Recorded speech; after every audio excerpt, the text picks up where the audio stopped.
All right, and we're ready. Hello, everyone, and thank you for joining us for today's webinar, Kickstart Creative Aging at Your Organization, Lessons Learned from the Field.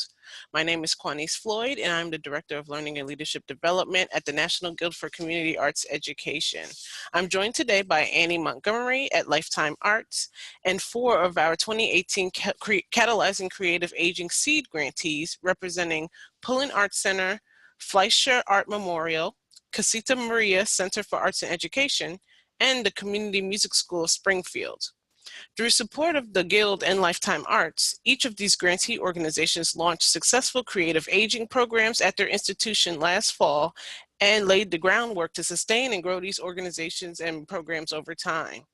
Today, you'll hear what's working, how they're solving common challenges, and what they've learned about program development, student recruitment, partnerships, and funding.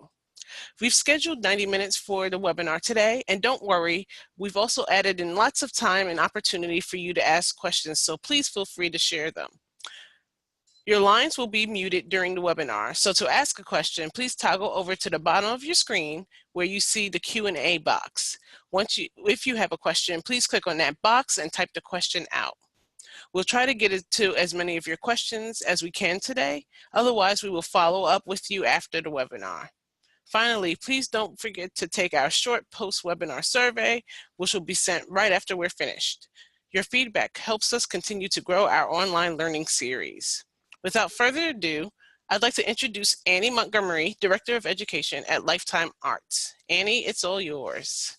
Thank you, Quanice. Hello, everybody. So we're going to start off today with just a little background about the creative aging field and what drives this. Slide, please. So why is everybody talking about aging? Well, worldwide, the population is aging due to falling fertility rates, that's fewer births per woman, and rising longevity. People are living longer and healthier lives. In the United States, the average life expectancy has increased by 30 years over the past 100 years. This demographic shift is not a temporary situation. This is a permanent shift towards an older population. Life expectancy has increased by 50% in the last 100 years, and this is from Linda Freed out of Columbia. Men turning 65 in 2019 can expect to live on average to the age of 84.3. Women who are turning 65 in 2019 can expect to live on average to the age of 86.6. And according to the US Census Bureau, the 65 and older population will grow at a rate of 3.5 times greater than that of the general population during the next 30 years. The fastest growing group in the United States and in the world are women over the age of 85. Slide, please. So who are older adults? Well, we are talking about people who are 55 to 105 years old and better. We see older adults, and that includes ourselves, as whole, intelligent, creative, and social people. We are all in this aging club, and no one is excluded. Pictured on this slide are actor Denzel Washington, Cheetah Rivera, performer and dancer, Amy Tan, author of the Joy Luck Club, and President Jimmy Carter. We like to say that the Stones have looked like this for 30 years. So what is creative aging exactly? We define creative aging as professionally led, instructional, and sequential arts programs that build skills over time across all arts disciplines. In short, it is arts education for older adults. In the model we advocate for, there are at least 8 sequential sessions of at least 90 minutes in length, and they all conclude with some kind of public culminating event. Creative aging is not just a concept, but also an emerging field in which a variety of organizations are starting to provide meaningful opportunities for creative expression through visual, literary, and performing arts programs. These activities are based on scientific research and emphasize the factors crucial for positive aging, learning skills, and building social connections.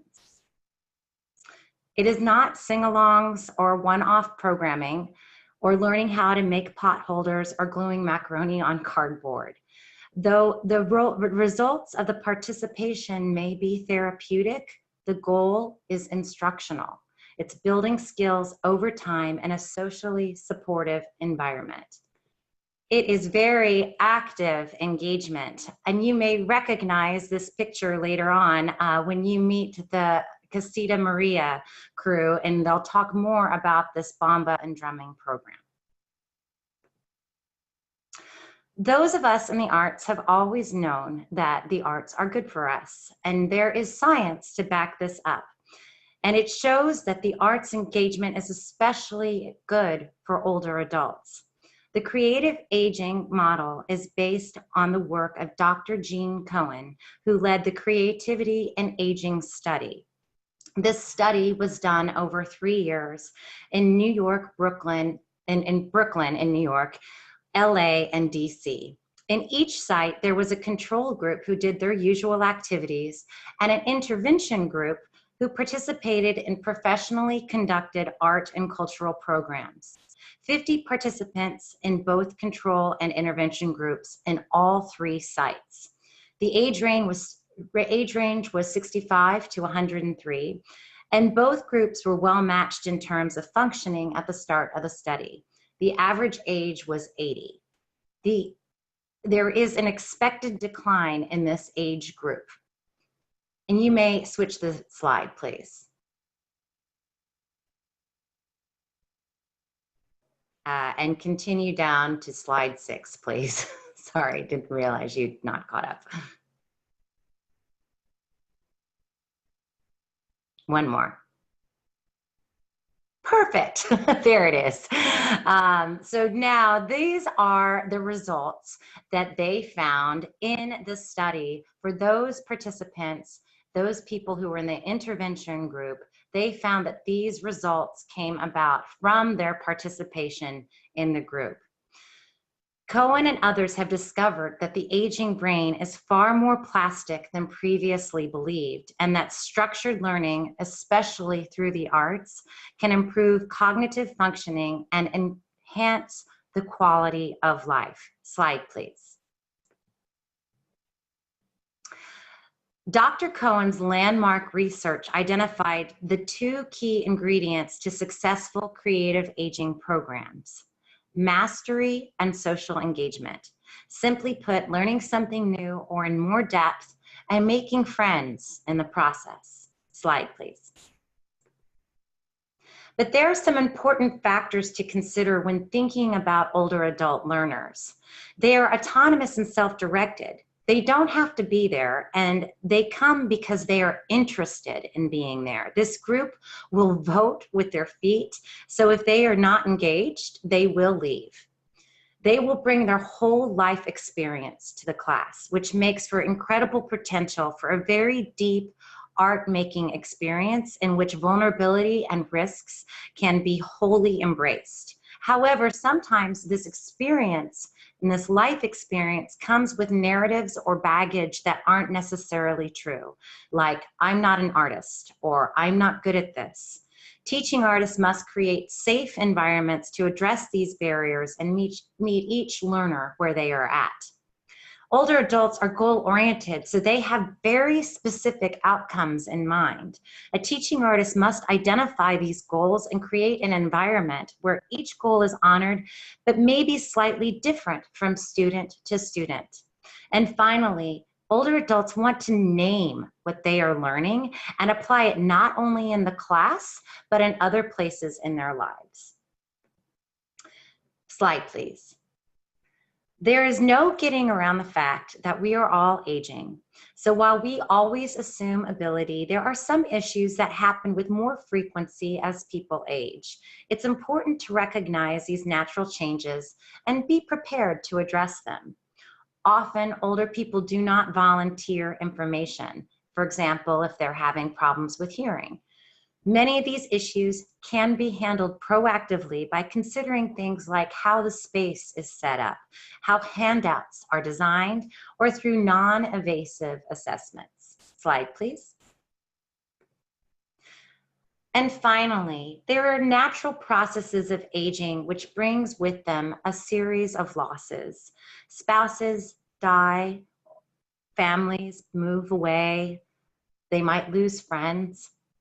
And so the need to make new connections is critical. Isolation is a huge problem for older adults, and creative aging programs have the potential to address this with every class. Rewirement phase is a reevaluation phase where people make determinations about what is important to them and what is of value. This can be a positive period or a negative period in a person's life, depending on what's happening within it. And finally, slide please.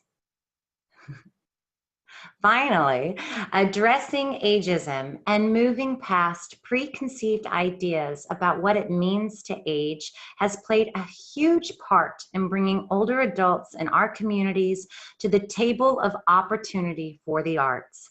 Creative aging programs have the potential to make older adults more visible to their communities and tears down barriers to their involvement and gives them voice within our communities.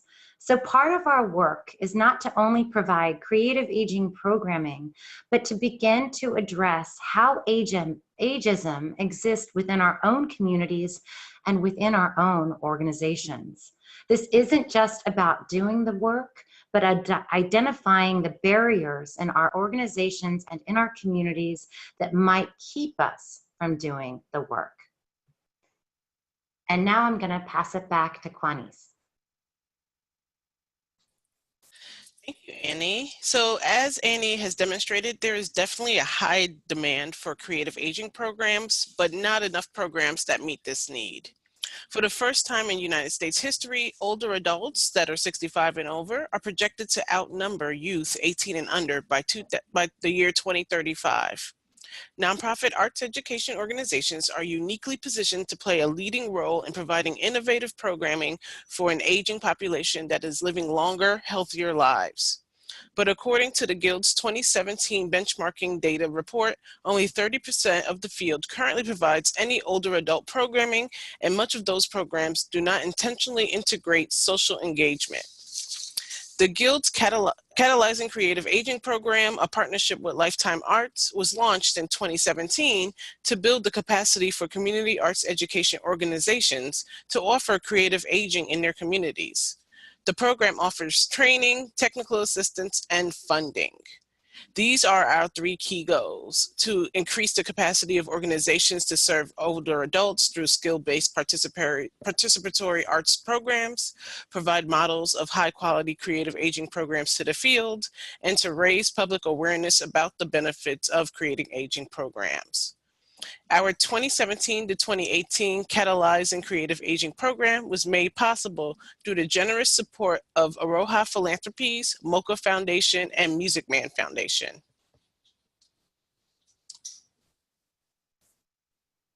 Next slide, please. Awesome. The program is organized in two phases. In phase one, 20 Guild member organizations participated in a 1.5-day training, ongoing webinars, and one-on-one coaching with experts at Lifetime Arts. This training and technical assistance is focused on program design, student retention and recruitment, partnerships, and evaluation. Those 20 organizations are then eligible to apply for seed grants up to $7,000 to establish a creative aging program for the first time. Last year, there were 10 seed grantees, and today we are delighted to share 4 of those stories with you. The seed grants help to support programs between July and December of 2018. Next slide. In order to qualify for funding, the creative aging programs had to meet several criteria. This includes serving a minimum of 10 adults aged 55 and above, providing each older adult a minimum of 12 sessions of sustained sequential skill-based instruction in one or more art forms between July 1st, 2018 and December 31st, 2018. Present at least one culminating event at the end of the minimum required sessions. Conducted professional teaching artists capable of working with older adults, helping older adults attain positive and measurable arts learning, creative and social engagement outcomes, measuring and improving impact and effectiveness through evaluation, and having the potential to be sustained. And now I'm going to bring it back to Annie so that we can hear the amazing stories from our grantees. Right, thank you, Quanice. Terrific. Yeah, we're going to get now into some storytelling about some of the grantees from the 2018 cohort. So I'm looking forward to that. And up first, we have Vita Litback, and she is from Fleischer Memorial. And Vita, before you get started, I just want to remind all of our listeners that if questions come up while you're listening to Vita and our other presenters' stories, please go ahead and put them into the question box. And Quanice will be curating those a bit later. But if things arise as you're listening, please go ahead and throw them into the question box. And now, Vita, I'm going to pass it on over to you.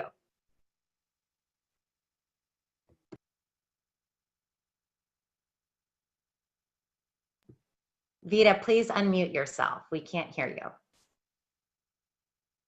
So sorry. Okay, here I am. I was just saying thank you to the National Guild and to Lifetime Arts for having me and for letting me share my story. I'm really excited. So I just wanted to introduce myself. I'm Vita Litback. I manage adult programs at Fleischer Art Memorial, and a little bit about Fleischer. We are one of the oldest community art schools in the nation, founded in 1898.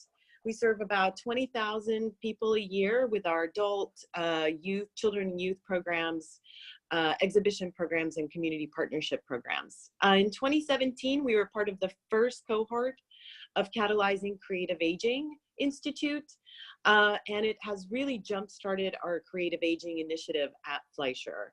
Beyond creating a specific pilot program, it has become really something that we're putting into our strategic plan and hoping to expand even further. And I can talk a little bit about that too. But so the seed grant we received for a program that it serves the Latino immigrant community here in South Philadelphia, the older adult community. When we began planning the program, we did a lot of community mapping and research on older adults in Philadelphia because we really wanted to determine which communities were in most need. And according to the Philadelphia Corporation for the Aging, there are about 134,000 older adults living in Philadelphia in poverty. POC elders who are low income show a much earlier onset of morbidity. And 41% of Latino elders report having 2 or more disabilities as compared to only 25% of whites. So it is really important for us to look at those statistics and to think about which communities we want to serve and which communities need the most engagement at this point. So we decided to partner with Cuentas de Salud, which is a health center specifically focusing on serving the Latino immigrant community here in South Philadelphia. And we've worked with them before. We have been their partner on youth programs. So that established relationship has helped in creating the older adult program. We worked really closely to determine the program design, which I think is one of the reasons the program was so successful. We determined the interest of participants together, what medium the workshop should be, what time of day, the best fit instructor. So all the little details we came together and worked out in collaboration. We also relied really heavily on Cuentas to help us with outreach and recruitment efforts. Since they really understood and know the community and have the connections in the community, they were able to really help us promote this program. And one of the cool things that we did, we had the teaching artists do an hour-long radio interview on Fila Latino, which is a radio station here in Philly. So we got creative with kind of getting the word out there about the program. So we also surveyed participants who were coming to Puentes, and they ended up choosing ceramics as a medium that they were really interested in. And this really made sense to us because a lot of the Philadelphia Latino community who lives in South Philly actually hails from Puebla, Mexico, where the tradition of Talavera ceramics is a beloved cultural art form. So we really love that connection as well. So we were really fortunate to find an amazing teaching artist. Her name is Kukuli Velarde. She's a renowned and incredibly accomplished artist. She's a recipient of the Pew Fellowship, the Guggenheim Fellowship, the Knights Foundation Award. She's taught in a community setting before. She ran a community ceramic studio in North Philadelphia. She's a Peruvian American artist whose work focuses on ceramic, pre-Columbian tradition of Latin America. So all of those things, her experiences, her perspective, her focus in her artwork really made her a perfect candidate for this program.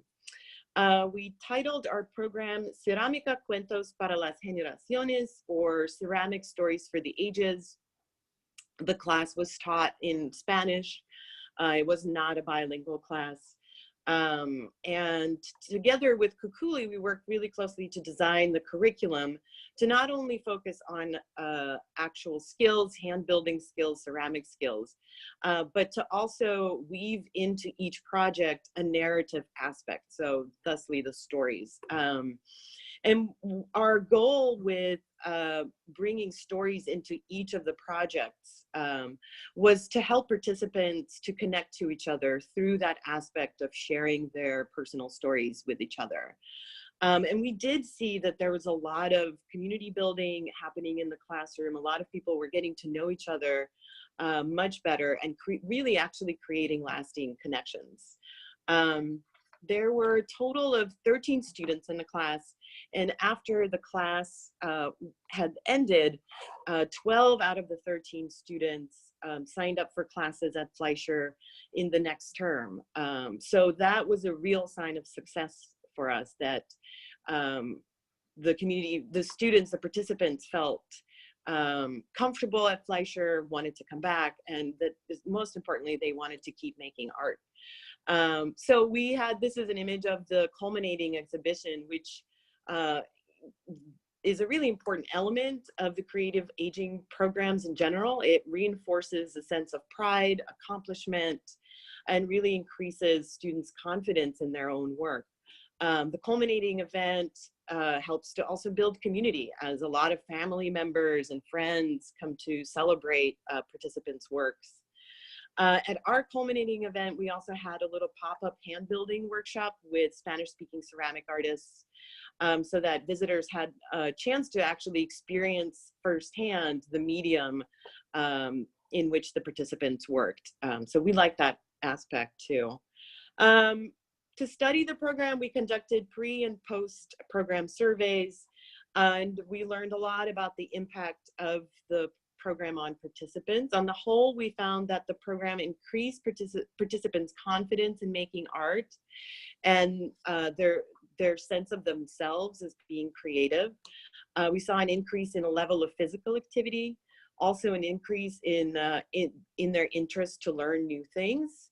And majority of the participants reported having formed new and strong relationships through the class. So overall, we really see the program as a success, and we decided to run it again in the spring. So 9 out of the 12 students actually came back to do the program again. And it's more advanced now, and there are 4 other new students. And to sort of be able to provide this program, what we started to do is restructure our free tuition classes, and we sunset one of the classes to bring this particular class on a more sustainable level. We're also hoping to expand the creative aging programs at Fleischer and to bring them offsite to the Latino community at Puentes, as well as the Southeast Asian communities who also live in Philadelphia with a partnership with CMAC. Yeah, so it's been a really exciting 2 years, and I really couldn't have happened without the National Guild and Lifetime Arts. And I'm glad that has really been one of the things that has come our way. So yeah, thank you. I'm gonna give it back over to Annie. Great. Thank you, Vita. We've loved watching your progress through this program. It's really neat. I'm just going to comment on some of the strategies that you really focused on in terms of your recruitment, just to start to call out some of the things that are really essential. One, you surveyed your participants, and that goes back to the older adult learner and really going to them about what they're interested in. You had really specifically culturally responsive programs to your Latino and Latina community in their language that is the most prevalent for them, which was Spanish. All of these things lead to more success and more higher enrollments and that kind of thing.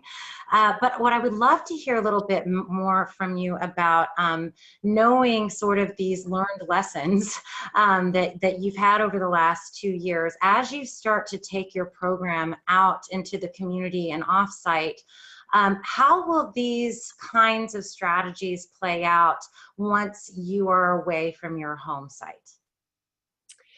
Yeah, I think firstly, just taking really seriously the aspect of partnerships and collaboration, and a close-knit working relationship with partners who are closest to the communities that we're trying to serve, and really talking about every aspect of the program design with those partners. I think that is the #1 reason why the program was so successful. We're hoping to take it offsite because there's more room for us to expand. Like, we can actually provide more programs that way, whereas like capacity in terms of physical space at Fleischer is limited. And the notion of really being able to survey participants is an important one, and being prepared to translate surveys into, 4, 5, 6 languages. The Southeast Asian community is made up of like 5 or 6 major languages. So thinking about also designing programs with the ability to have translators in the room and serve different languages in one class. So those are some of the important strategies that we're keeping in mind, as well as providing single session workshops with instructors to test participants' interest in the media, so that people aren't just filling out a survey evaluation, but also having a hands-on experience to help us decide which medium the older adult participants would want to have in their lessons. So great. And I love, just to call out that idea too, we're actually promoting a lot these days to do a demo class or 2 or 3, depending, especially if you're kind of experimenting with different art forms. But to utilize those demos also to really talk about sequential programming with your older adults, because as you move forward and working off-site, particularly sequential programming can be a leap for older adults who've not ever had it yet, because a lot of traditional senior programming is one-off kind of programming, which is fine and fun, but the sequential nature of it is new. So this kind of demo opportunities is a great opportunity to start talking about that with your older adult participants. And on that note, with your participants, how did they respond to the sequential nature of the workshops? So you're talking in terms of attendance? Uh-huh. Yeah. Yeah. It was surprisingly good. I would say that about 10 students out of the 13 kept coming for all 12 weeks. Wow. There was a little bit of a fall off, and a lot of that really had to do with like personal issues that had come up for students. Mm-hmm. But there was just so much dedication and excitement around the medium and the instructor. I think the instructor is like really key in this program. And also the goal of finishing a specific project too, that kept the momentum of participants' attendance. Terrific. Thank you, Vita, for sharing all of your information and your great insights. I'm going to now move our conversation forward to Eliza Kaiser, and she is going to be telling us about the arts programming from Pullen Arts Center. Hi, Eliza. Hi, Annie. Thank you so much. I'm Eliza Kaiser, Director of Pullen Arts Center, and we're a community arts center focused on visual arts in Raleigh, North Carolina. We fall under the umbrella of the Office of Raleigh Arts and the Raleigh Parks, Recreation, and Cultural Resources Department. So now getting into our program, before we even knew what kind of creative aging program we wanted to build, we envisioned a culminating event where portraits of older adults who represent the full range of backgrounds and life experiences in Raleigh would hang together, and then together we could all explore who we are as a community through those individual faces and stories. And from that aspiration, Who Are We? Raleigh's People in Portraits was born. So over the course of 12 weeks, we brought together older adults in 4 locations, 1 location in each quadrant of Raleigh, to learn technical skills for drawing and painting the human face, and then to tell stories through portraiture. From the beginning, we knew that we wouldn't be able to conduct our program at Pullen Arts Center because we were preparing to close for a 2+ year renovation. And this, of course, presented a number of logistical problems, some of which we expected and some that were unexpected, and we had to tackle over the course of the program. And it also presented a lot of really interesting and fun opportunities. So change slide, please. So starting with one of the cool opportunities, the opportunity to address geography as a barrier to participation. Parks and Recreation facilities can serve as an excellent distribution network for arts programs. We perceive geography and the transportation issues that come with it as a major potential barrier to participation for Raleigh's older adults. Offering one program at a parks facility in each of the quadrants of the city allowed us to offer participants art programs that were closer to home and that, at least theoretically, kept them out of traffic and long commute times that they might have had to endure to participate in a program at Pullen. And in fact, producing our program outside of Pullen did allow us to reach brand new students. We had worried initially that People in Portraits would fill with our existing user group, but the geography experiment worked there. The only group that attracted Pullen's existing user group was the location that was geographically closest to Pullen. Across all 4 of our locations, we attracted students from 14 of the city's 15 zip codes. So talking a little bit about the expected logistical challenges. Parks and recreation facilities don't have the infrastructure to support the needs of a ceramics program or a metals program that we might have considered producing at Pullen. And this played a huge role in our program design. Our facility partners were able to provide us with an accessible room with a sink and uncarpeted floors and a small amount of storage space for the duration of the program. And this was the perfect infrastructure for drawing and painting programs. A memorandum of understanding and a pre-program meeting at the site with the teaching artist and the facility director allowed us to cover every who does what detail, from room setup to cleanup to participant communications, and that helped our partnerships run smoothly. Slide, please. So 3 unexpected logistical challenges of producing this program at off-site locations were, number 1, the lack of a centralized area to receive, stage, and store program materials. Oftentimes, lack of this turned our staff offices into messy storage spaces, and it sent us driving across the city with deliveries more often than expected. 2, we didn't have space for students who needed extra studio time. And so at the end of 12 weeks, when many students wanted additional studio time to finish up pieces using our supplies, we had to scramble to come up with dates, times, and places that this could happen. And then 3, collecting portraits from students who didn't finish on the last day of class was like herding cats. We ended up having to arrange our calendars around the calendars of the students during the 2 weeks before the culminating event to get those final portraits.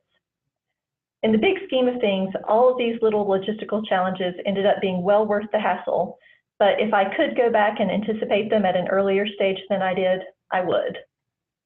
Slide, please. So talking about some of the really cool opportunities.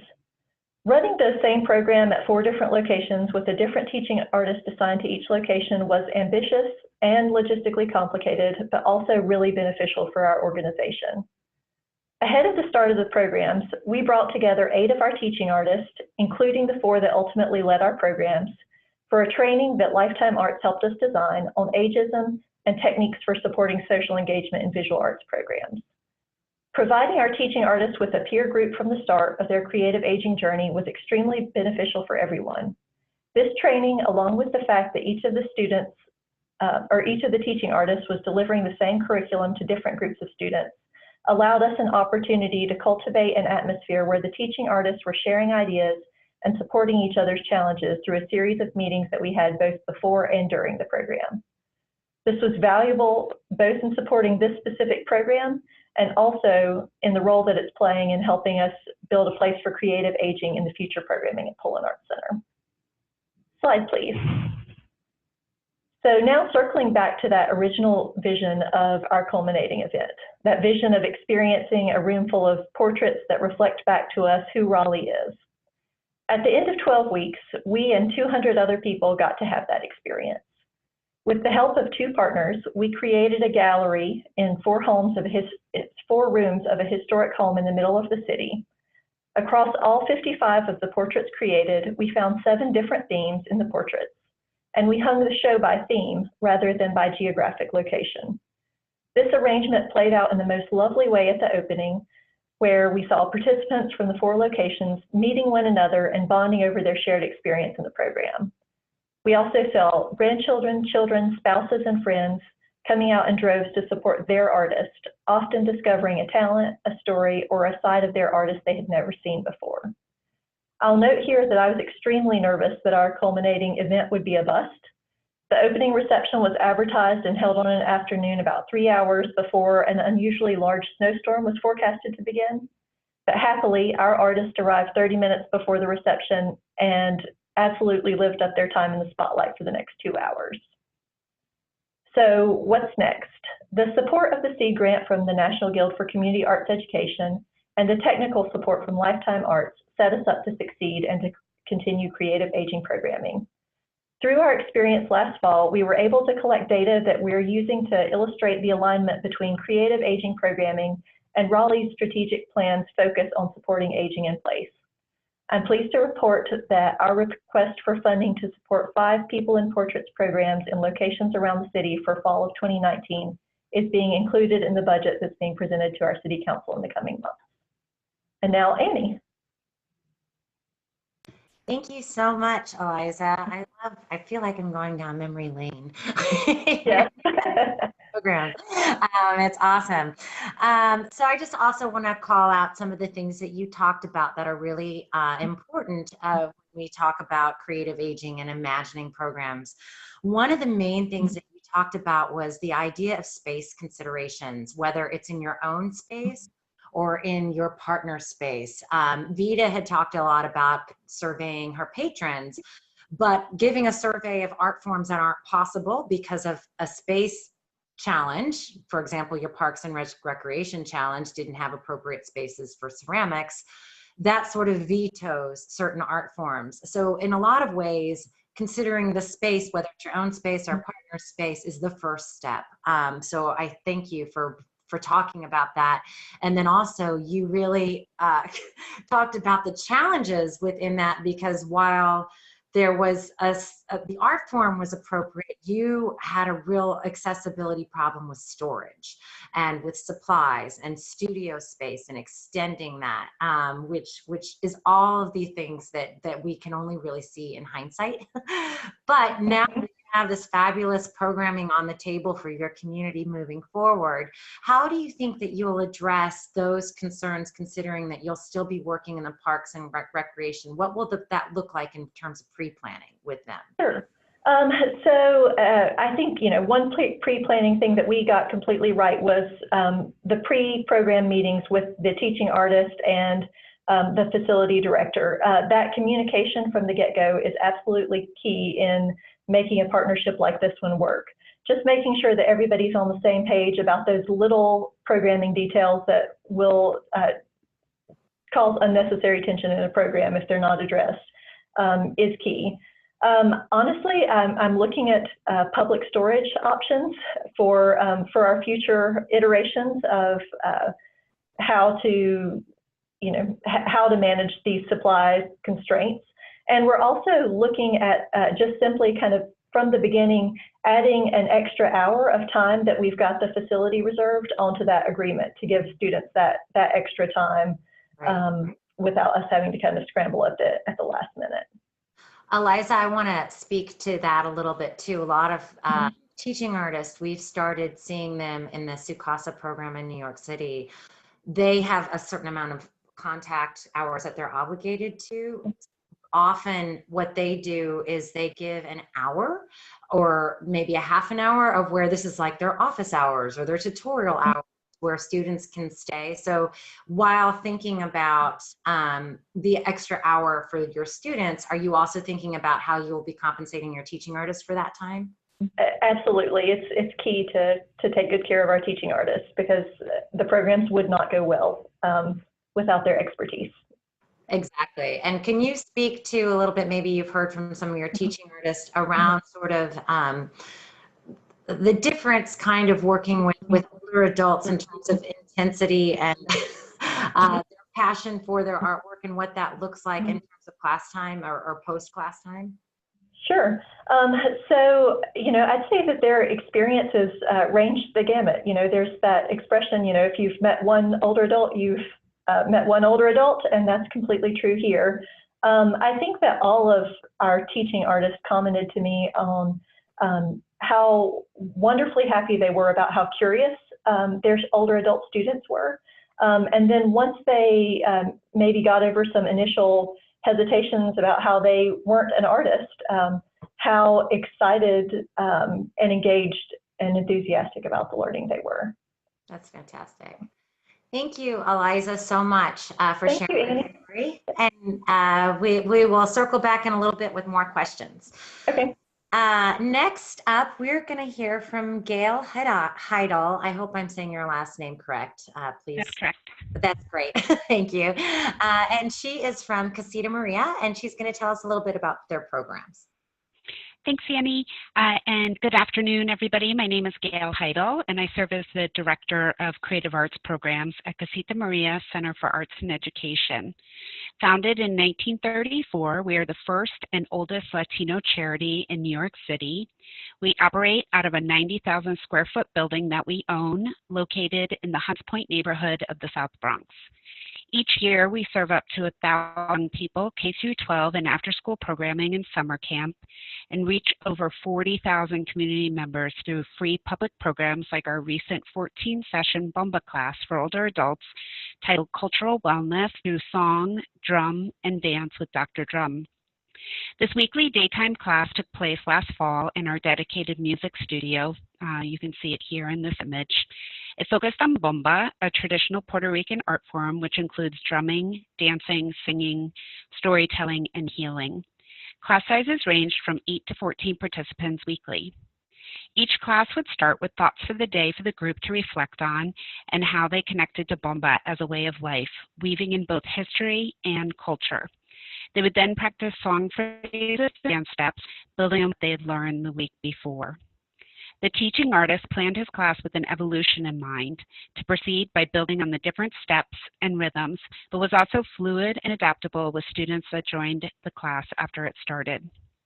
Since not every participant could dance for the full class time, Dr. Drum looked for strengths each participant had and helped to develop them.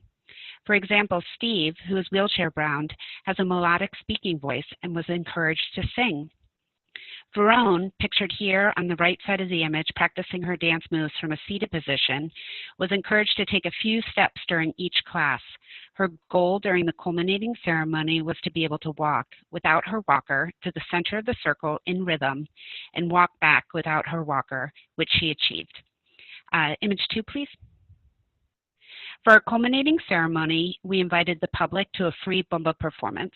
All the participants wore white and walked out together to take the stage. Next image. Steve sang while the rest of the group danced, and then they took turns dancing in the center of the circle.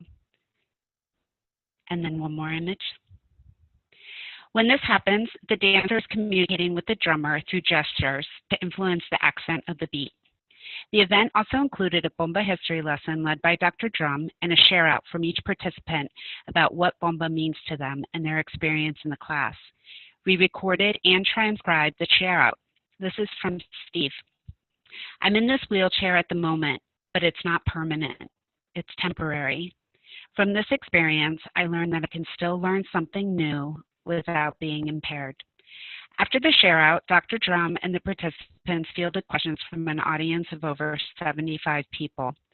Following the Q&A, students created an interactive experience by providing bomba instruction for the attendees. Last slide. Participants were then presented with certificates, adding to their sense of accomplishment. The event was covered by local press, which our partners secured, and refreshments were served. The Sea Grant budget and the culture of the local community, which is almost 80% Latino and traditionally Puerto Rican, informed our program design. We selected bomba as an art form as we knew it would resonate with the community. With a tight budget, we also knew it would not require the same resources as, say, a visual art class, and we already had a teaching artist in mind that we had worked with in the past that had both instruments and the bomba skirts that he could provide as part of his artist fee. This teaching artist also had a practice in place that was in line with creative aging. Interests in logistics, like best day and time, were informed by visiting and polling at a local senior center. The surveying also confirmed our program choice was relevant. After the class started, the needs of the participants began to inform our design, which led us to an ongoing enrollment to account for doctor's appointments and health issues. This decision required a discussion with the teaching artist to get buy-in and flexibility. But with our partners' continued support to recruit and participants practicing together out of class time, bringing newcomers up to speed, ongoing enrollment was a success. Having a great partner, invested participants, and an experienced, flexible, and passionate teaching artist were the keys to the successful program. Finding the right partner happened in outreach. We visited a number of centers with day programs for older adults and distributed flyers in both English and Spanish, which showed an image of through this grassroots effort, we identified a center that was interested in partnership. It turned out that one of their employees was also a parent of a Caseta program participant. She was instrumental, serving as a bridge between our partner, Arch Care, and Caseta Maria, providing the consistency we needed. A huge plus to this partnership was that they could also provide transportation and 1 to 2 program aides to ensure weekly participation. Our marketing efforts also included posting on our website, posting flyers around the building, handing out flyers to caregivers after school and to the public during events. We had 3 unexpected challenges along the way. The first was health issues. For instance, one of our participants passed away, which impacted the class greatly. Some to the class. The second challenge was that our initial partner backed out when it came time for participants to sign a waiver due to insurance issues. The last challenge was we wanted the culminating ceremony to be intergenerational with Caseta Youth Program participants as the audience. Unfortunately, due to a last-minute schedule change, the young people were unable to attend. Our next older adult class is scheduled for December 2019, and we will use the same model as the bomba class, but we will offer a new class, Garifuna Dance. Another organization. Through this experience, we understand collectively how important creative aging programs are and the impact it has on participants. The joy during the culminating ceremony and share out were so incredibly moving. We observed that participants developed more confidence and self-esteem by doing what they previously thought they weren't capable of doing. Participants improved their physical health by learning new ways to move their bodies through bomba. And lastly, we observed improved mental health and the development of positive social connections with each other. This was demonstrated by working as a team to rehearse for the final event. To close out, I have another anecdote that I wanted to read, this time from Tita. I've been with this group now for several weeks. Bomba is not just a dance, it's a way of life. It gives me honor and culture. My mother is in the hospital now, and I came here for strength and spirit and sanity. It keeps me so pure and sane. I'm thankful. This was the first creative aging program we've offered here at Caseta Maria, and the program provided invaluable experience as well as a track record that we can now use to apply for additional funding. Thank you to Lifetime Arts and the Guild for the training and the support during this process. Annie? Hi, yeah, thank you, Gail. Thanks so much for sharing your story with us. I wanted to just call out some of the things that you all did so successfully that people can learn from and take from. I love to hear about Dr. Drum's differentiation of goals for each of their students and understanding the importance of that and really honoring whatever capacity people bring, and making it work with whatever mobility that the students bring, and also recognizing where they're going with their challenges and what they want to see for themselves, and finding a way to make that work and possible. Another thing I wanted to really talk about that is just so key is using your culminating event to talk about the process with the students and the audience. I think you'll see in terms of recruitment in the future, and also the understanding again of the sequential programming, being able to talk about the process and how your skills grew from week to week and the effect that that has really builds the understanding within the community about what sequential programming is. So I love to hear that you really utilize that opportunity, and it also will see, older adults will see themselves in the students, those that didn't participate, and see that, oh, this person did it, I can't too next time. So you really utilized a very important opportunity there. That's really cool. One of the things I would love to hear you talk about a little bit more is how Dr. Drum was really able to facilitate students that join the class late. This is often a real challenge for teaching artists and for organizations to get consistent participation, or having people start the classes late into the process. But it can be done, and it can be done really successfully. So please tell me how Dr. Drum and how your organization supported Dr. Drum with that challenge. Absolutely. So we first had, a conversation with him to get the buy-in that it was okay to be able to have participants join in on an ongoing enrollment. He would, do a review, each class. So people who were new would have an opportunity to, understand where the group was. And then what was really surprising was that the group was so invested in the class that they would practice back at their senior center. And the majority of the participants all came from the same senior center, so they were putting in extra hours outside of class time, so they were helping each other, bring each other up to speed. So I really believe, this investment of the participants and the partnership that helped make, I think we just lost you, Gail. Oh, really? Okay. Oh, you are there. You're back now. Just no, I finished what I was saying. So but I appreciate to elaborate, or do you have another question? Well, no, I just appreciate again reaching back to your partners and helping their understanding of, and whether that's your student participants as partners or the senior center itself, to talk about the culminating event and kind of doing what they need to do to get ready for it, and understanding that they're there to support one another. It's all tied back to the art making in collaboration with the social engagement components. And so when you have an attendance that's either not as consistent as you want, or that have students joining later, really facilitating those opportunities with your partnership and talking about the importance of it is really key. I'm happy to hear that worked out so successfully for you. Great. And I wanted to add just one other thing to that. Dr. Drum recognized that the group needed, a couple extra classes to be able to prepare for the culminating ceremony.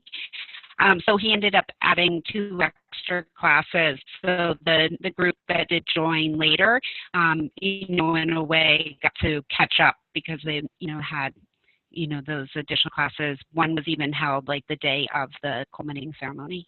Great. No, and I love that for an idea too, in terms of when you're thinking about it in your pre-planning, thinking now that you've gone through a little bit of this, to have some extra maybe weeks cushioned on each side, just talking about potential, additional classes in terms of your budget and in terms of the student awareness around that, just starting to plant the seeds for that stuff, and your front loading with your organization and with your teaching artists and with the students themselves is really key. Kind of high touch, but this is often what happens with creative aging programs as they're starting to launch. So I appreciate that insight. Great. Great. Thanks, Annie. Thank you, Gail. So finally, I don't want to make sure that we don't lose our time with Sierra. So now we're going to hear from Sierra Simmons. She is from the Community Music School of Springfield, and I'll let you take it away, Sierra. Thank you. Hey, everyone. Thanks for having me. So the Community Music School of Springfield launched our Creative Aging Initiative back in beginning of this past fall, and what we decided to do was a creative aging chorus, and we already had close relationships with a few senior centers and retirement communities in the area, and so we reached out to them, and the way it ended up working out was we held our program in-house at the retirement communities rather than at our organization. So we started with 3 partner communities for our first pilot semester in the fall. And that was actually really helpful for us, not having it in-house, first of all, because they provided the space, which was great. It was already spaces that were accessible for the older adults, places where they were familiar and comfortable. It removed the transportation barrier, which was great. And the activities directors at those places helped recruit participants. So that was really super helpful for us. And so we had 3 creative aging courses running, and they were all taught by the same teaching artist, Liz Simmons. And she quickly discovered that she was going to have to tailor each course to the interests and ability levels of the groups. So at one of the locations, it ended up being people who had a lot of memory loss, which is something that perhaps we wish we had discussed more with during the planning stage, but that became apparent once she started. And so she really had to adapt that course in different ways. She had to slow it down a little bit. She was still able to make it a sequential course, but she just had to simplify things a little bit, teach them new songs slightly slower. And the other 2 places still had differing interests in which songs they wanted to learn, which types of music they liked. And so she tried to sort of cater to people's interests. They really appreciated the upbeat songs, not sort of the slow, sad songs. So she really stuck with that. And she said she really, worked hard to keep the energy level up and exciting. And that worked well for everyone. So the pilot course was really successful. We had, it was 12 weeks, and then we had a culminating event at each location. And something that worked well for us is we offered the programs for free the first time because when we spoke with the activities directors, they said that any kind of cost, even a nominal fee, would be a barrier to service, and that the people that they work with were not interested in spending even like $25 on something like this. So we said, okay, sure, well, we'll offer it for free. And then after the first run, the partner sites liked the program so much that we were able to work out fee-for-service contracts with the sites. And our teaching artist was really popular with the groups, and she did really well, and we decided to hire her on for more hours as a program manager. We now have 3 more teaching artists that are working under her, and she has gone out and reached out to more senior centers and retirement communities, and we now have 7 sites that are going to be starting this fall. A couple of them are already happening in the summer. And so it really became, creative aging it already fit with our mission. You know, our mission is to have access for everyone to music education, and of course we want that to include older adults. And because it fits our mission so well, we were willing to sort of break even or take a loss on the first round, and also with the help of the National Guild grant, just because we felt this was something important for our organization to do. And now that is gained momentum and people have seen the impact of it, now the organizations are willing to actually put up some money for it. So that's what's really helped make the program sustainable for us. I think that's about it. Unless you have further questions.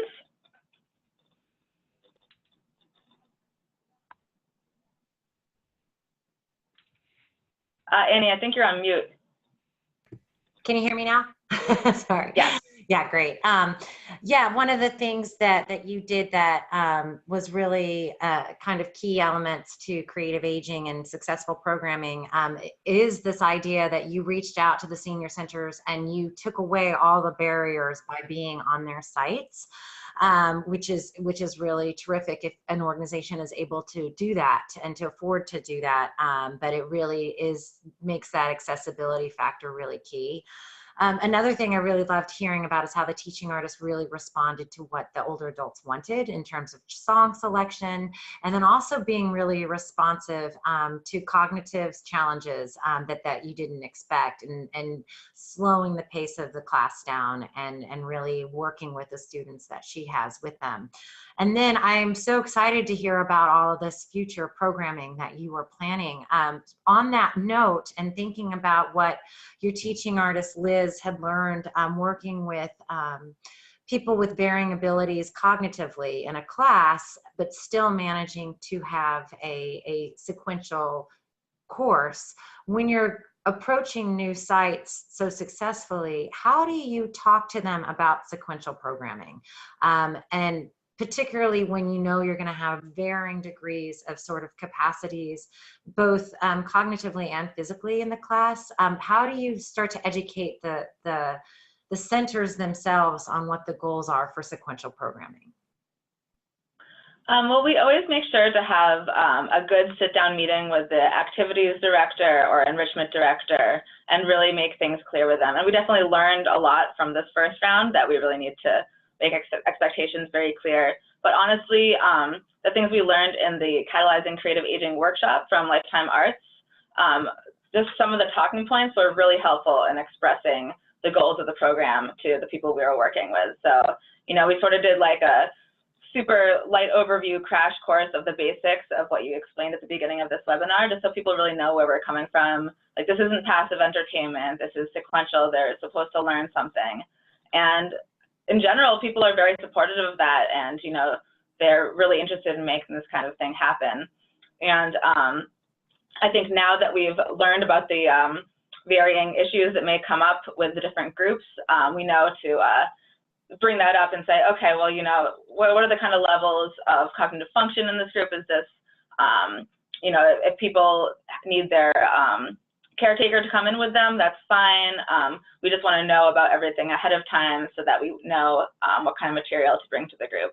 So I think just being very transparent and clear in the planning and really talking to each activity director or executive director for each organization is really helpful. I love hearing that you really talked about like Dr. Cohen's research and sort of the underpinnings of this, the importance of the sequential programming in terms of social engagement, in terms of skill building, in terms of what that will do for the plasticity of the brain and really sort of the health benefits of this work, and really laying that foundation with your organizations. Are they able to understand the idea of registration, or is it a more sort of catch as what can, catch can, as you know, as they might say, in terms of making, you know, trying to have a sort of solid class? We did make the expectation clear that we want people to be there from start to finish. Of course, there are medical reasons some people cannot, but we did talk about that with our partners, and so they took care of the registration for us because they knew, they know their people, they have their names, they keep it down, and then they'd send us the roster a couple of weeks or a week before the event started. So we really did try to make sure that everyone came in. Actually, a staff of the retirement communities are really helpful in, going and finding people if they're off in their room somewhere and really bring everyone down and making sure they come. So we did put a lot of effort into that, and it worked out pretty well. We had a good retention rate. We had about, 10 to 12 people in each class. Maybe one of them went down to 8 by the end, but in general, we were able to keep people there for the entire course.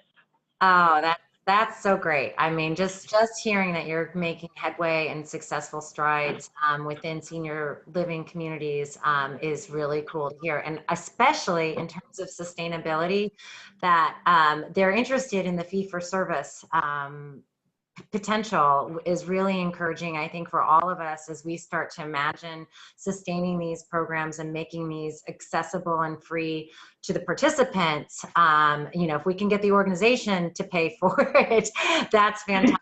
I love hearing that, and that you're finding a model that really is allowing you to sustain these programs into the future. Congratulations on that. Thank you. Yeah. Thank you, everyone. I'm going to I've had my turn to ask questions. Now I want to really open it up to our participants and our audience. So Quinice, I'm going to send it over to you. Awesome. Okay. So there's a question that talks about organizations and paying for the sessions. So it says, now that organizations are paying for the sessions, what are they paying? How much do you pay your teaching artists? Oh, that one must be for me. Well, we are paying our teaching artists $50 per hour. So if it's a 90-minute course, it's $75, and we're charging $100 per hour. But at a couple of places, we've agreed to split the cost with them. So if we're doing 12 courses, it would be $1,200, and they're giving us $600 for a course. Or in some cases, if we need to have an accompanist, then that increases the price. That's another, $40 per hour per course. So we don't always get a full coverage, but, at least it's something, and we're working on that, Sierra, could you also remind us which Springfield you're in and which state, just to give people an idea? Yes. Ranges? Yeah. Yes, we are in Springfield, Massachusetts. It's an urban area, but we're surrounded by rural areas. And compared to, say, Boston, like wage rates and things like that are much lower here. Although comparatively in the Data Arts National Guild comparison thing, we do give pretty competitive wages to our teaching artists. Awesome. So another question, I know Gail and Vita already answered. It says, are the majority of these classes being offered free of charge? Yeah, Caseta Maria, all of our public programming is free of charge. I can also answer for Pullen Arts Center. So we felt like we were in kind of an unusual situation with us offering this program outside of our normal home. So the programs that we offered through the Parks and Recreation facilities were offered to the students free of charge. I'm kind of going back and forth about what we'll do whenever we move back into Pullen, but I'm considering both options. And just creative aging programming in general, there's no reason not to fee if that's what your organization is used to doing. What we've seen a lot of organizations do, particularly arts and cultures with arts and education programs, is if their programming is on site, they either fee as they might normally fee, or they might have some sort of system where they give a needs-based sort of reduction. And then maybe if they're off-site, they'll utilize the fees from the in-site programming to subsidize the off-site. So really, there's no rules about what your fee structures are or aren't. It really needs to work for the organization, and sometimes you have to play and experiment a little bit over the first few programs to find what works best for your organization. Awesome. So the next question is, do you use a clever name for the program, or is it just best to call it what it is? Well, I could answer that. So we liked using kind of an engaging, clever name, just to get people's interest and to pique people's interest. And of course, I think the title also has to really be about what the class is going to be. Like some of the major points have to be hit. But I think having a creative title, something that can really gain more interest in older adults is a good idea. Yes, I agree with everything Vita said. You know, we call our program People in Portraits, and you know, we wanted to be explicit. We wanted people to know what they were signing up to learn how to do.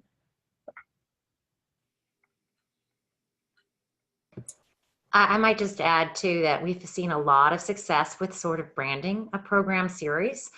So like People in Portraits, for example, even if the art form might change slightly between class to class, you know, maybe it's this series and it's like the tagline for whatever your creative aging effort or course kind of offerings fall with under, we've seen that to work out really well too.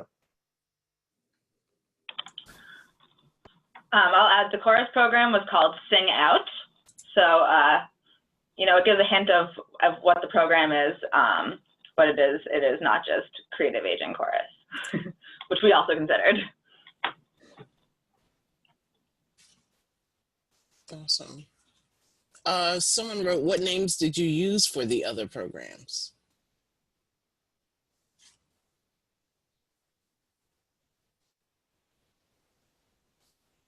I don't really understand the question. Which other programs? So Bonnie, I think that's kind of the same question before. Perfect. And then Bonnie, if you had, Bonnie Vornberg wrote that in. So Bonnie, if you wanted to clarify, please feel free to resubmit your question. One question that I found interesting was talking about finding the time of day to host your closing event. Can you all talk about like how you determined what time of day worked best for your audience? I can speak to that from Caseta Maria. We decided that we needed, you know, an extra class to prepare for the culminating ceremony. So we scheduled the ceremony on our regular class day, held a final rehearsal in the morning, and then we took a break, and then we had the culminating ceremony in the afternoon.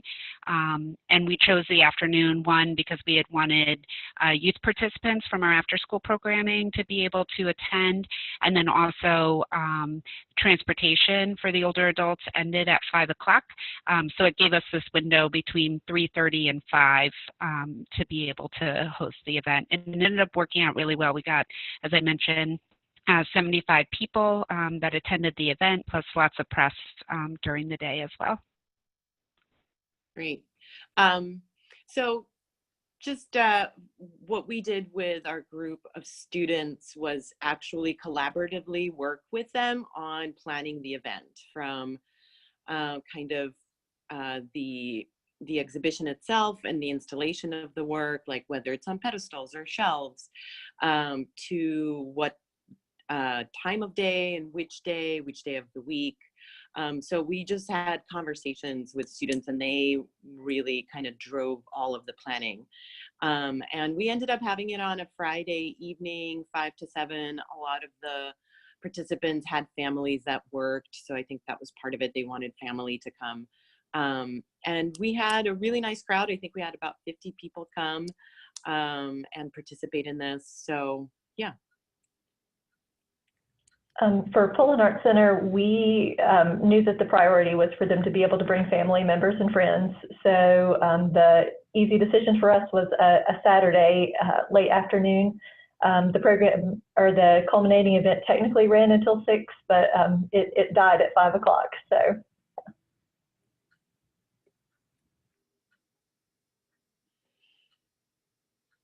Awesome.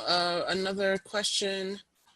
How can a teaching artist or organization start a program on Long Island and get seed money to start? So that's a great question.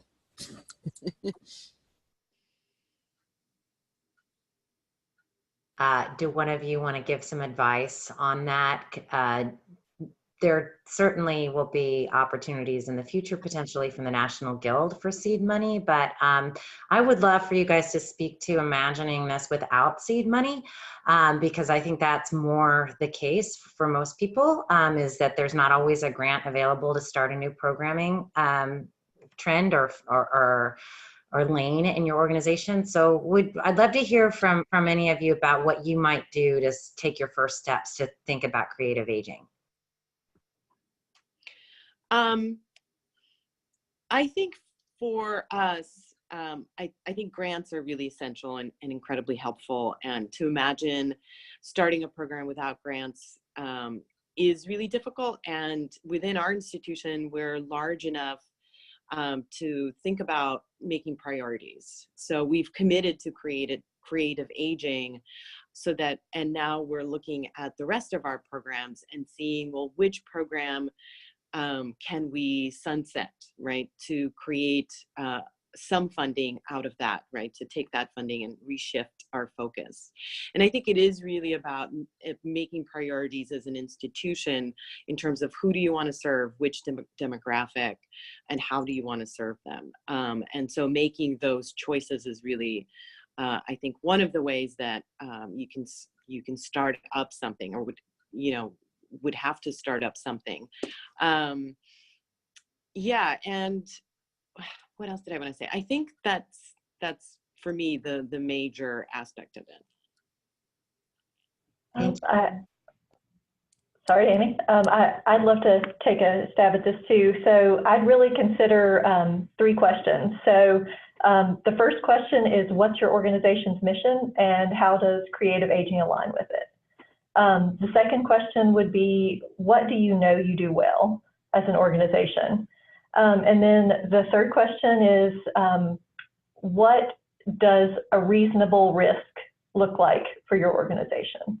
And just consider those things and use that as a starting place.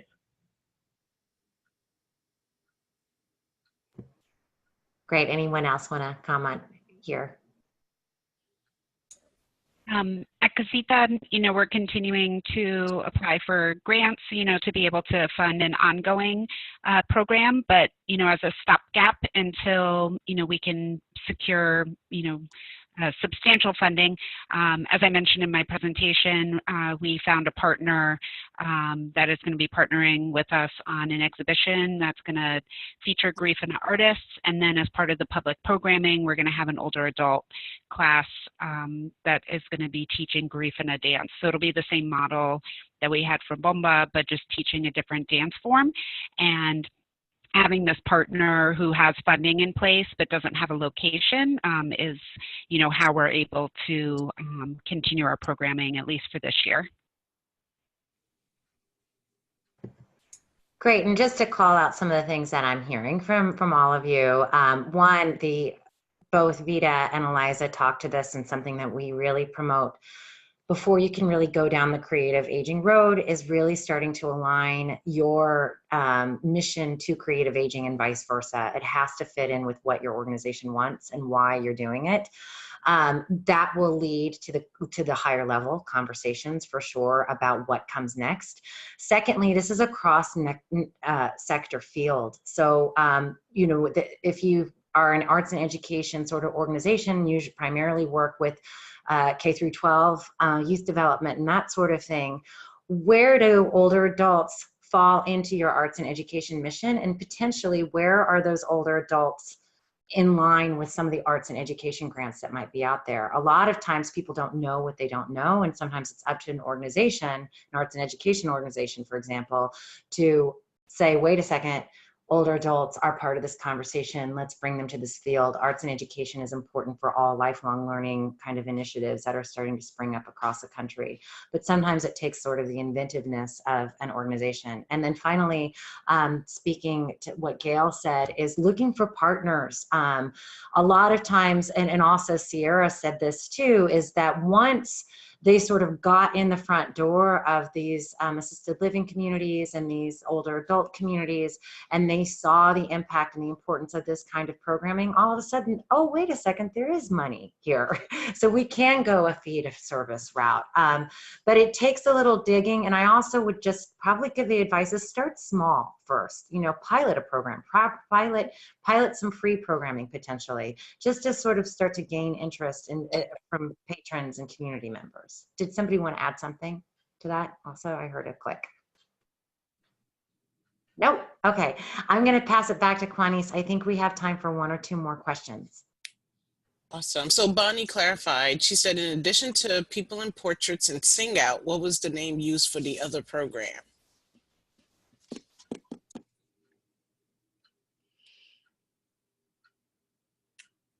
I mean, I think that most of us are still working with our pilot programs and don't have many others. I know for us, we named our offsite programs that we're planning for Art for the Ages. So a more general take on what we want to do for older adults in our community. And we're applying to grants kind of with that as our title for our major project and program. But it seems like for most of us, this is still in, you know, these are still pilot classes that we're now, you know, hoping to sustain and are sustaining. But yeah, we don't have another title.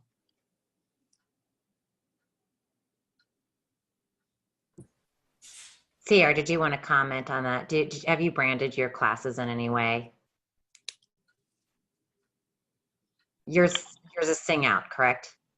Yes, and the Sing Out. Yeah, that's all we've called it. And even though we've also added a bucket drumming class now, which is like, you know, it's like a found percussion themed thing that we do with lots of kids, and the older adults are loving it too. And I think we're still calling it Sing Out. But yeah, I think one of the things we learned in the workshop was don't call it something like kind of cheesy, like I don't know, like senior years or like aging gracefully or something like that. But just something that has to do with the art form and something that makes it clear what they're doing.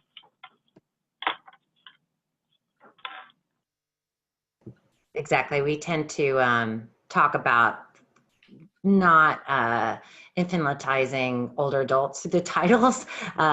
You know, some communities, seniors are still kind of the prevalent terminology that people use around describing older adults. Our seniors are seniors, you know, Sing Out seniors, for example.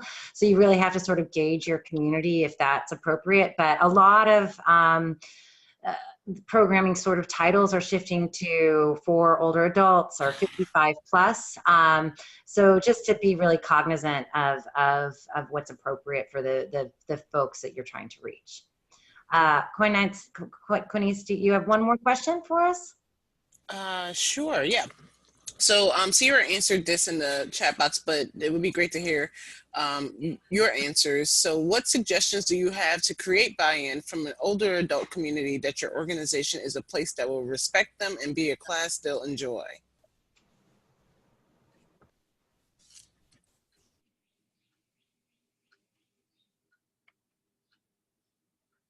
Anyone can. Okay, this is a hard one, but I guess I'm going to answer kind of in 2 ways.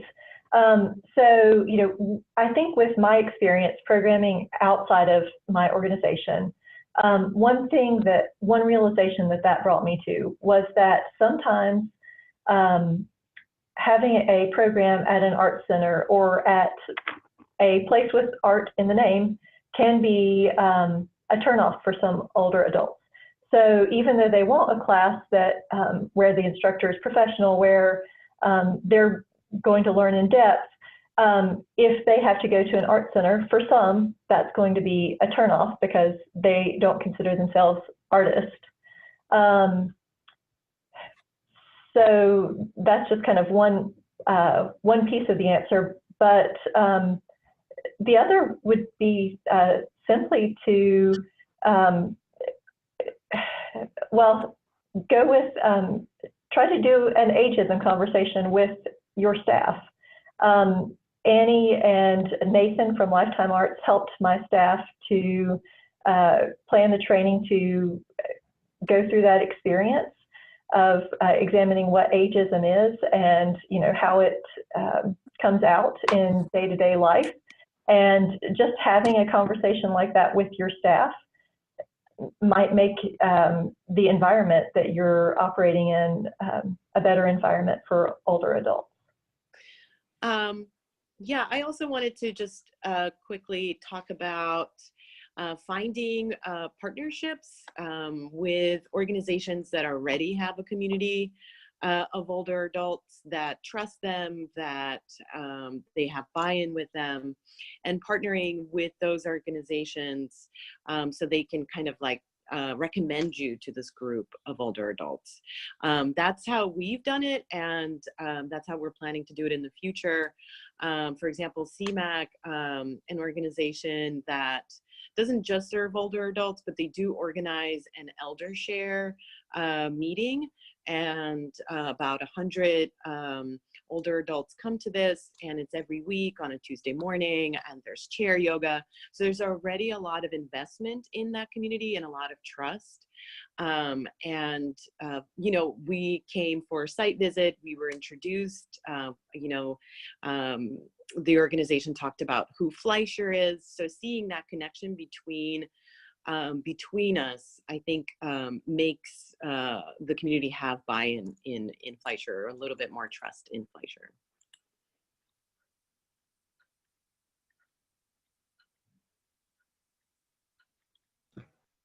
Great. I'm aware of our time. We have 3 minutes left. I wanted to ask one final question before we sign off, if that's okay, Juanice. And this is to any one of you that feels like answering, but I feel like I would love to really hear about how adding creative aging programs to your menu of services, how has this impacted your organization? Anyone who wants to answer. Okay, I'll go again.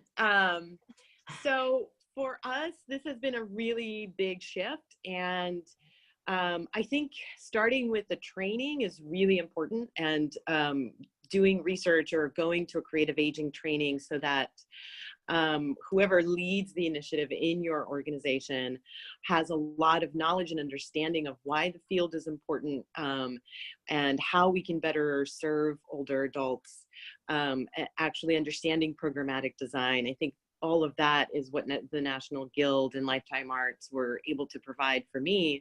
And when I came back to Fleischer, it was really like starting an initiative, and not only looking at the pilot program, but we also surveyed older adults who come to Fleischer. About 41% of our 2,000 adult students are 55 and better. So the question then that I asked myself, and we asked ourselves, is how can we better serve the older adults who are already here as well?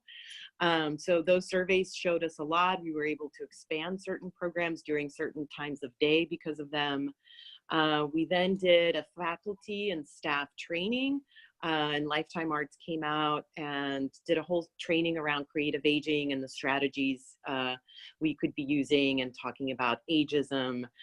So that's been a really impactful thing. And for example, like just the term older adult was not necessarily used, even in our description of memberships, for example. And so a lot of that has started to change, because so much of our staff is now so much more cognizant of the field and thinking about older adults in a much more specific, intentional way. And it's also becoming part of our strategic plan on a greater level. And we're talking about it to the board as well. So it has been really, I think, impactful for Fleischer. Great. Does anyone else want to speak to this before we sign off? I will. I'll keep it brief though. I think it's just helped us be a better version of ourselves. We were already offering something that was similar to creative aging programming, but without the intentionality behind it. So going through this program and adding the intentionality of creative aging and the social engagement in particular has really allowed us to it's given us simple tools to increase the effectiveness of our teaching artists and to better serve our community. And at Caseta Maria, I just wanted to add, our space is available during the day. So we, really felt like we were missing an opportunity to be able to serve this demographic and the population. So we're really glad that, we saw an opening, and now we know what kind of programming would fit, as far as space in our building. But just to add on to what Vita said, our language has changed as well. Definitely after the training, I came back and, shared out all of the learnings. And so now I feel like we have a more inclusive language here at Caseta. We've also made sure that in our marketing and also on the mural that we paint in front of Caseta, and this will be our second year in a row, that we're including imagery of older adults as well. So these are a few changes that have taken place in our organization. Great. Thank you all, Vita, Eliza, Sierra, and Gail, for sharing your stories with us. We really appreciate hearing all about your very successful creative aging programs, and we wish you the best of luck in the future. Juanice, I'm going to pass it back to you to close us out. Great. So thank you all so much for joining us for today's webinar. If you have additional questions, you can feel free to email us programs@nationalguild.org. And here's a list of our websites. So you can go to, if you want to check out more about the Creative Aging Program, you can go to www.nationalguild.org. More information about Lifetime Arts, www.lifetimearts.org. And more information about Aroha Philanthropies, www.arohaphilanthropies.org. We're so excited to have you on this call today. We have recorded this call, so we will be distributing it later on. And so if you have any questions, again, please feel free to contact us anytime, and enjoy the rest of your day. Have a great day. Special thank yous to all of you on the panel. Thank you. Thanks, bye.